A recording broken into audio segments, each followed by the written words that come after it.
Hello student, so today we are going to discuss the new topic that is Arden's theorem. ठीक है, तो सबसे पहले जानते हैं कि आर्डन्स थ्योरम होता क्या है।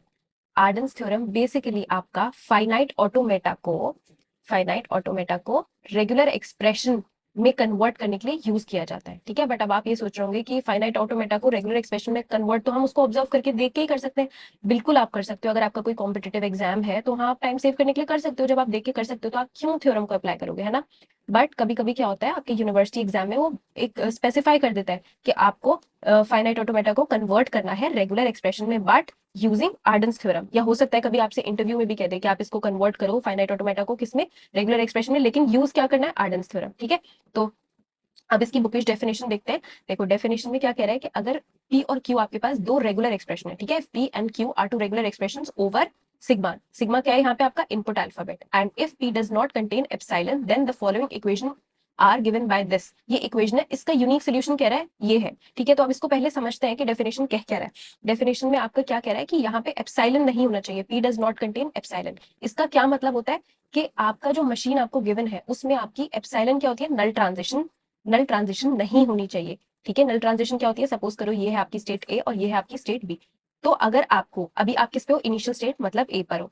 ए पे आपको अगर कोई इनपुट सिंबल नहीं भी मिला तब भी आप किस पे मूव कर पा रहे हो, बी पे, using what, using null transition. That is ये आपकी ये वाली ट्रांजिशन को कहते हैं नल ट्रांजिशन। तो ऐसी ट्रांजिशन नहीं होनी चाहिए, एप्सिलॉन नहीं होनी चाहिए, तब हम आर्डन्स थ्योरम को अप्लाई कर सकते हैं। ठीक है, क्लियर। अभी कह रहा है कि अगर ये रेगुलर एक्सप्रेशन है इस फॉर्म में आपके क्यू प्लस आरपी, तो उसका एक ही यूनिक सोल्यूशन होगा, वो क्या होगा, ये। ठीक है, अभी हम प्रूफ करके देखेंगे कि कैसे होगा, क्योंकि आपको एग्जाम में प्रूफ भी पूछ सकता है कि आर्डन्स थ्योरम का प्रूफ करके दिखाओ। ठीक है, वाई आर्डन्स। तो अभी हमने ये देखा कि क्यों ये गंदी सी थ्योरम यूज क्यों करें। ये हम इसलिए यूज करें चेक करने के लिए, पहली बात तो, या तो कन्वर्ट करने के लिए आपके फाइनाइट ऑटोमेटा को किसमें, रेगुलर एक्सप्रेशन में। दूसरा रीजन, आप इसको यूज कर रहे हो इक्विवेलेंसी। अगर आपको दो रेगुलर एक्सप्रेशन दिए हैं, ठीक है, R1 और सपोज करो R2, तो ये दोनों इक्विवेलेंट है या नहीं उसको चेक करने के लिए भी हम आर्डन्स थ्योरम का यूज करते हैं। ठीक है, और इस आपकी थ्योरम को अप्लाई करने के लिए क्या दो कंडीशन होनी जरूरी है, ये कंडीशन सेटिस्फाई होनी जरूरी है, नहीं तो आप ये वाली थ्योरम को अप्लाई ही नहीं कर सकते। ठीक है, आपकी फर्स्ट कंडीशन क्या है कि finite automata should not contain epsilon transition, जो अभी हमने देख लिया। ठीक है, दूसरी कंडीशन आपकी क्या है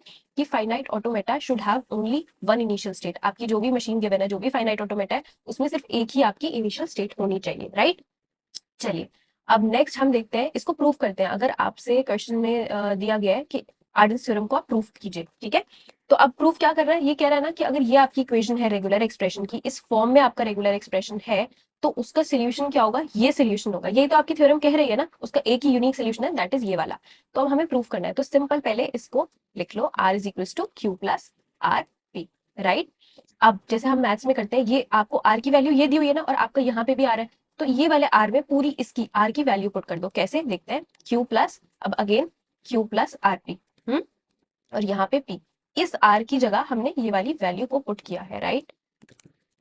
तो अब आप इस ब्रैकेट को ओपन करके कैसे लिख सकते हो, यहाँ पे लिखते हैं, देखो सिंपल, आपने ब्रैकेट को ओपन किया तो आपका आया Q, Q P plus R P, और ये वाला P, R P square. P को हम पी स्क्वायर लिख सकते हैं, बिल्कुल लिख सकते हैं। ठीक है, अगेन अब देखो इस वाले एक्सप्रेशन में आपके दोबारा क्या आ गया, आर आ गया, तो फिर से यहाँ पे आर की वैल्यू क्या पुट कर दो, ये वाली जो वैल्यू है, ठीक है, आप पुट करते जाइए। तो हमने दोबारा से क्या किया, क्यू पी प्लस आर की जगह हमने वैल्यू पुट की Q plus R P and आपका पी स्क्वायर। ठीक है, अब ये वाला ब्रैकेट ओपन करते हैं, तो ये आप ब्रैकेट ओपन करोगे तो क्या आएगा आपके पास, Q P plus Q P square, Q P square plus R, अब ये पी क्यूब हो गया, बिल्कुल हो गया, पी क्यूब। ठीक है, एंड सो ऑन। अब देखो, आप जितनी बार भी आर की वैल्यू इस तरह ये पुट करते जाओगे, सब्सटीट्यूट करते जाओगे, आपको इसी तरह से पावर्स में मिलता जाएगा। अभी पी क्यूब तक आया, पहले सबसे क्या था, पी की पावर 1 था, यहाँ पे तो 0 है, पी की पावर 0, पी की पावर 1, पी की पावर 2, पी की पावर 3, राइट।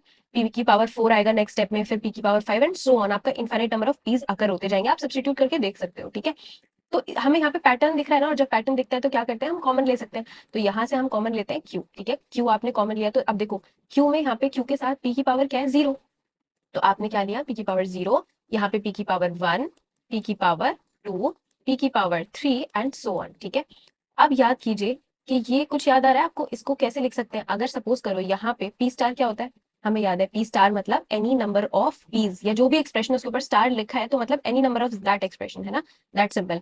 तो यहाँ पे पी स्टार को मतलब क्या होता है कि पी की पावर 0, दैट इज एप्सिलॉन आपका, देन या फिर आपका क्या आ सकता है p की पावर 1 या p की power 2 and so on, infinite number of peace, है ना। तो ये देखो, इसका मतलब ये वाला जो आपका पैटर्न है ये किसके इक्विवेलेंट है, p स्टार के। तो सिंपल आपको बस क्या करना है, इस एक्सप्रेशन की जगह यहाँ पे आप लिख दीजिए, यहाँ पे हम लिखते हैं is equals to Q P star. और यही तो हमें प्रूव करना था, ये जो हमारा क्यू पी स्टार आया, हमें यही तो आर्डन्स थ्योरम कह रहा था कि अगर आपके रेगुलर एक्सप्रेशन की इक्वेशन ये है, तब आपका क्या होगा सॉल्यूशन, एक जो यूनिक सॉल्यूशन है that is R is equals to Q P star. तो हमने प्रूव कर दिया ना। कैसे प्रूव किया, इसका तो हमने यूज ही नहीं किया, सिंपल इसी वाले रेगुलर एक्सप्रेशन की जो वैल्यू हमें गिवन थी, बार बार हमने वो पुट की और हमने अल्टीमेटली क्या प्रूव कर दिया कि R is equal to Q P star. तो अगर आपसे क्या थ्योरम का प्रूफ करने आए तो आप बस इतना छोटा सा ये सोल्यूशन करके आओगे, राइट। अब नेक्स्ट देखते हैं कि इस पे अगर आपको न्यूमेरिकल सॉल्व करने हुए तो कैसे करेंगे। पहले न्यूमेरिकल के लिए हम स्टेप्स देखते हैं। सिंपल, अगर आप बुक वगैरह में देखोगे तो ये कंफ्यूज करके आपको स्टेप्स दिए होंगे, यहाँ पे मैंने इसको 3 स्टेप्स में शॉर्टन कर दिया। आपके क्या 3 स्टेप्स हैं। सबसे पहले आपको क्या करना है, देखिए फर्स्ट स्टेप आपका कह रहा है right state equations by looking at the incoming transition. First step का क्या मतलब हुआ आपके, फर्स्ट स्टेप का आपका मतलब है यहाँ पे कि अगर सपोज करो ये आपकी एक स्टेट है ए, ठीक है, ये है आपकी स्टेट बी। तो अभी हम बी को नहीं देख रहे हैं, पहले मान लो इनकमिंग ट्रांजिशन मतलब उस स्टेट पे जो एरो उस स्टेट की साइड है, इनकमिंग। यहाँ पे जैसे इनकमिंग कॉल होती है ना, ऐसे इनकमिंग ट्रांजिशन का मतलब है ए पे इनकमिंग ट्रांजिशन कौन सा है, तो देखो ये वाला है ना। और मान लो यहाँ पे लिखा है आपका इनपुट सिंबल, इस ट्रांजिशन पे ऑब्वियसली इनपुट सिंबल होना जरूरी है ना। तो इस ट्रांजिशन पे सपोज करो आपका इनपुट सिंबल है बी। तो क्या करना है, तो इसकी स्टेट इक्वेशन लिखनी है। स्टेट इक्वेशन कैसे लिखनी है, मतलब अगर आपको ए की स्टेट इक्वेशन लिखनी होगी तो आप कैसे लिखोगे, बी, बी पर हो अभी और वहां पे आपको इनपुट सिंबल मिल गया बी, तो ये किसकी स्टेट इक्वेशन हुई, ए की स्टेट इक्वेशन हुई। अभी हम न्यूमेरिकल सॉल्व करेंगे तब आप देखोगे, ठीक है। तो यहाँ पे क्या लिखा है, पहली चीज आपकी ये, और दूसरी कंडीशन क्या याद रखनी है कि आपकी जो भी इनिशियल स्टेट होगी उसमें आपको क्या करना है, एप्सिलॉन ऐड कर देना है। मतलब यहाँ तो अभी मैंने इनिशियल स्टेट आपको बताया नहीं था, सपोज करो आपकी ए इनिशियल स्टेट है, तो आप इक्वेशन में क्या करोगे, तब आप सबसे पहले क्या ऐड कर दोगे, एप्सिलॉन। मतलब स्टेट इक्वेशन ए की ये नहीं है, इससे पहले आपको एप्सिलॉन भी ऐड करना पड़ेगा। और एप्सिलॉन सिर्फ याद रखना, सिर्फ और सिर्फ आपकी इनिशियल स्टेट में ही ऐड होगा। अगर आप बी की इक्वेशन लिखने लगो और उसमें बोलो मैम उसमें भी हम एप्सिलॉन ऐड कर दें, नहीं कर दे, क्यों कर दे, क्योंकि बी तो आपकी इनिशियल स्टेट नहीं है ना, आपकी इनिशियल स्टेट सिर्फ ए है, इसलिए हमने एप्सिलॉन सिर्फ ए में ऐड किया है, ठीक है। नेक्स्ट क्या कह रहा है step, perform any combination of substitution, rearrangement and apply Arden's theorem until we are able to get the final state equations in terms of alphabets। अब ध्यान से देखिए इसका क्या मतलब हुआ, इस स्टेप का मतलब ये हुआ जैसे हमने प्रूफ में बार बार वैल्यू पुट करके क्या किया था, सब्स्टिट्यूशन, सब्स्टिट्यूट आर की वैल्यू कर करके हमने सोल्यूशन निकाला था। तो इसका मतलब क्या है, ये सब्स्टिट्यूशन आप कब तक करोगे, आपको कैसे पता चलेगा कि हमारा फाइनल आंसर आ गया या फिर हमारा फाइनल रेगुलर एक्सप्रेशन यही सही है।